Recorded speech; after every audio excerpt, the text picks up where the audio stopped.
जय हिंद फ्रेंड्स। दोस्तों आज के मार्केट में बिल्कुल वही काम हुआ जिसकी हम लोग यहाँ पे बात कर रहे थे कि गिरावट तो बाजार में ज्यादा हुई नहीं, लेकिन यहाँ पे आपको देखने को मिला स्टॉक स्पेसिफिक एक्शन के कारण मार्केट के अंदर रिकवरी, मार्केट के अंदर बाउंस जो है लगातार आए जा रहे थे। तो आज हम लोग इस वीडियो में देखने वाले हैं दोस्तों कि नेक्स्ट डे यानी कि मंडे को बाजार आपका कैसा रह सकता है, सारी चीजें कैसे काम करेगी, कैसा सारा मूड माहौल रहेगा, उन सारी चीजों को आज हम लोग यहाँ पे डिस्कस करने वाले हैं। तो उससे पहले अगर आप चैनल पर नए हैं चैनल को सब्सक्राइब कर लीजिए। और एक बात और, जो भी व्यक्ति शेयर बाजार सीखना चाहते हैं, शेयर मार्केट क्लास करना चाहते हैं, वो कॉल कर सकते हैं दोस्तों इस नंबर पे। बेसिक से लेकर के एडवांस तक आपको सारी चीजें यहाँ पे सिखाई जाएगी। Intraday trading, swing trading, future और option trading, long term investment, BT, ST, STBT, crypto trading, इसके साथ साथ फॉरेक्स ट्रेडिंग भी आपको सिखाया जाएगा। तो कंप्लीट सिलेबस बेसिकली यहाँ पे आपको कवर करवाया जाता है इस संस्था के अंदर। तो आपको बस कॉल करना है इस नंबर पे, बाकी सारी बातें आपको बता दी जाएगी। दूसरी बात कि अगर हम लोग ये बात करें कि यहाँ पे कहां पे आपको आना है, ठीक है, ऑफलाइन क्लास अगर आपको करना है तो आपको eternity share market trading class आपको ये सर्च करना है, ठीक है। और फिर या फिर इसका एड्रेस आपको हमारे लिंक वाले सेक्शन में भी मिल जाएगा, यूट्यूब वाला जो आप जहां से वीडियो देख रहे हो तो उसके लिंक के सेक्शन में भी आपको मिल जाएगा, ठीक है। तो अब अगर हम लोग यहाँ पे बात करें तो यहाँ पे दोस्तों सबसे पहली चीज हम लोग ये देखेंगे कि जो भी व्यक्ति घर बैठे क्लास करना चाहते हैं उनके लिए हमारा मोबाइल एप्लीकेशन है, आप इसे इंस्टॉल करके यहाँ से अपनी लर्निंग को स्टार्ट कर सकते हैं। चलिए अब हम लोग बात करेंगे दोस्तों कि मार्केट के अंदर जो है किस तरह का मूवमेंट आज हुआ है, थोड़ा सा इसको समझ लेते हैं। देखिएगा 1 आवर टाइम फ्रेम को हम लोग थोड़ा ओपन करेंगे और ये देखने की कोशिश करेंगे कि बाजार ने आज किया क्या था। सुबह दिन के दौरान आप अगर देखना चाहोगे तो यहाँ पे क्या हुआ कि मार्केट यहाँ 10 बजे के आसपास यानी कि एक आधा घंटे गिरने के बाद बाजार थोड़ा सा सेटल हो गया और सेटल होने के बाद मार्केट में रिकवरी आनी यहाँ पे शुरू हो गई थी। मतलब 1-2 घंटे 3 घंटे के बाद मार्केट में रिकवरी आनी शुरू हो गई थी। तो ये एक पहला कहीं ना कहीं हिंट था। चूंकि आपको ध्यान में होगा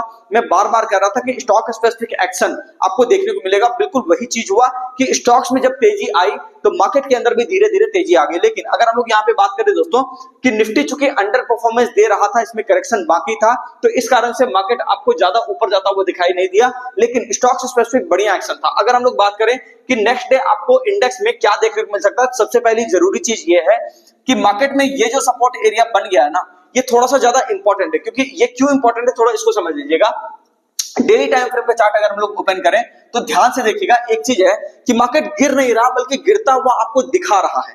ध्यान से समझिएगा इस चीज को। ये जो ग्रीन कैंडल एक आपका यहाँ पे बना है, ठीक है ना, तो आगे अगर आप देखोगे कि मार्केट में 1-2 ग्रीन कैंडल यहाँ पे बना और मार्केट ने टॉप लगा दिया, लेकिन बाजार जो आपका नीचे आ रहा है यहाँ पे 1, 2, 3, 4, 5 यानी कि 5 दिन यहाँ पे हो चुका है और मार्केट अभी भी एक दिन वाले इस ग्रीन कैंडल को पूरी तरह से कवर नहीं कर पाया है, ठीक है ना। तो यहाँ पे आपको ध्यान ये देना है दोस्तों कि बाजार गिरता हुआ दिख रहा है लेकिन गिर नहीं रहा है। इस बात का संकेत कहां से मिला? इस बात का संकेत आपको यहां से मिला कि प्राइस आपका नीचे आया लेकिन इसका लो अभी तक काटा नहीं है। बात समझ गए? तो ये जो चीज आप देख रहे हो ना कि मार्केट के अंदर ऐसे माहौल तब बनते हैं जब लोगों को थोड़ा सा डराना होता है, थोड़ा धमकाना होता है कि बाजार से थोड़ा साइड हो जाओ, यहाँ पे जो है गिरावट बढ़ जाएगी, ठीक है। तो सबसे पहली चीज यहाँ पे हम लोग ये देखेंगे कि डेली टाइम फ्रेम पे जो आज ये बना है ये एक है हैमर कैंडल। इस हैमर कैंडल का सीधा सा मीनिंग ये होता है दोस्तों, ये एक बुलिश कैंडल है। अगर प्राइस आपका नीचे गिरते हुए हैमर कैंडल आपको बनता है जिसका मतलब यहाँ पे नेक्स्ट डे आपको चाल देखने को मिलेगी। लेकिन इसके अंदर एक खासियत है, खासियत ये है कि सबसे पहली काम कि यहाँ पे आपको ये देखना है कि इसका जो लो है वो ब्रेक नहीं होना चाहिए नेक्स्ट डे, ठीक है। दूसरी बात, इसका जब हाई ब्रेक होगा तब आपको वहां से एंट्री करनी है। पहला टारगेट आपको 25,600 के आसपास मिलेगा। तो बिल्कुल सेम व्यू हम लोग यहाँ पे बनाएंगे 1 आवर टाइम फ्रेम पे और आप यहाँ पे देखोगे तो इसके अंदर हम लोग बात करेंगे कि सबसे पहली चीज कि ये जो लो है ये आपका एसएल एरिया हो जाएगा, ठीक है, यानी कि एक सपोर्ट एरिया की तरह यहाँ पे कहीं के काम करेगा। और ये एरिया आपको 25,330 के आसपास यहाँ पे दिखाई दे रहा है। तो 25,330 का यहाँ पे आपको सपोर्ट एरिया यहाँ पे एक बन करके आ गया, जो बढ़िया सपोर्ट एरिया इंट्राडे के लिए है। दूसरी बात कि मार्केट अगर आपको 25,520 के ऊपर यानी कि ये वाला जो रेजिस्टेंस है 25,520 के ऊपर बाजार अगर जाता हुआ दिखाई देगा तो आपको यहाँ पे 25,600 तक भी मार्केट आपको आता हुआ दिखाई दे सकता है, बशर्ते ये चीज जो आप देख रहे हो 25,300 ये जो सपोर्ट एरिया है ये आपका सही सलामत रहना चाहिए, तब कहीं कोई दिक्कत वाली बात इसमें नहीं होगी। दूसरी बात अगर हम लोग करें कि मार्केट अगर मान लीजिए 25,330 को ये काट लेता है तो काटने के बाद क्या होगा, तो बाजार 25,200 की तरफ कहीं ना कहीं बढ़ जाएगा। तो यहाँ पे आपको थोड़ा सतर्क होकर के काम करना है और ये देखना है कि इसके अंदर का जो हाई है ठीक है, ये आपका यहाँ पे ब्रेक हो जाए तो ज्यादा बढ़िया है, क्योंकि वहां पे फिर आपको स्टॉक स्पेसिफिक मूवमेंट बढ़िया मिलेगा, जो कि वैसे ही बढ़िया मिल रहा है। लेकिन इसका हाई कटने के बाद ही आपको बड़ी तेजी देखने को मिलेगी, जो कि आपका 25,600 का एरिया है, जिसके अंदर की हमने पिछले बार भी यहाँ पे बात करी हुई थी। ठीक है, तो ये आपका निफ्टी का व्यू है। ओवरऑल इसमें मिक्स व्यू है। जब तक 25,600 कटना जाए बड़ा रेजिस्टेंस एरिया, तब तक मार्केट में आपको बड़ी चाल देखने को नहीं मिलेगी। अगर हम लोग यहाँ पे बात कर लेते हैं बैंक निफ्टी का, ठीक है ना, तो बैंक निफ्टी की अगर हम लोग यहाँ पे बात करेंगे दोस्तों, तो बैंक निफ्टी में यहाँ पे अगर आप देखोगे, इसका मैं चार्ट आपको यहाँ पे लगा देता हूँ, थोड़ा देखिएगा। इसके अंदर भी बिल्कुल सेम काम हुआ है। मतलब दिन के दौरान मार्केट एक बार थोड़ा नीचे आया, लेकिन आखिरी के 3-4 घंटे में एक बढ़िया काम हुआ। और सबसे इंपॉर्टेंट बात ये हुआ, आपको ध्यान में होगा, मैं बार बार कहता था कि 57,000 के ऊपर अगर बाजार है तभी ये बढ़िया है, उसके नीचे है मतलब खराब है। तो नीचे वाला काम तो यहाँ पे आज ये निपट गया, क्लोजिंग 57,000 के ऊपर हुए। तो इसका मतलब ये हो गया दोस्तों, एक सपोर्ट एरिया मैं आपको यहाँ पे बता देता हूँ, और वो सपोर्ट एरिया तकरीबन होगा यहाँ पे इस एरिया के आसपास, यानी कि 56,720। ये आपका एक सपोर्ट एरिया है।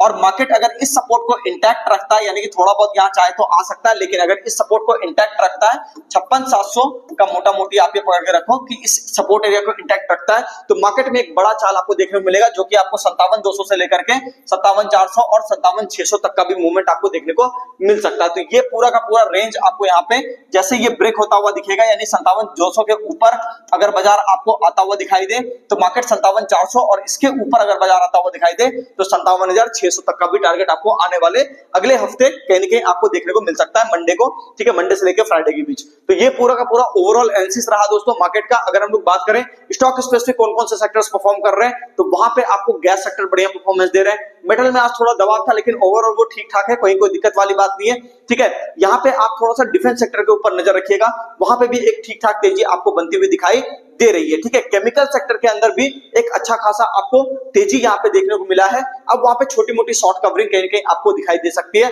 तो काफी ज्यादा सतर्क होकर के भी और स्टॉक स्पेसिफिक आपको होकर के काम करना पड़ेगा। जिन सेक्टर्स की हमने चर्चा की है वहां पे आपको थोड़ा बहुत चाल देखने को मिल सकता है। उम्मीद करता हूं आपको सारी बातें समझ में आ गई होगी। मिलते हैं किसी नेक्स्ट वीडियो में। चैनल को सब्सक्राइब कीजिए, वीडियो को लाइक कीजिए, कमेंट करके जरूर बताइए वीडियो आपको कैसा लगा।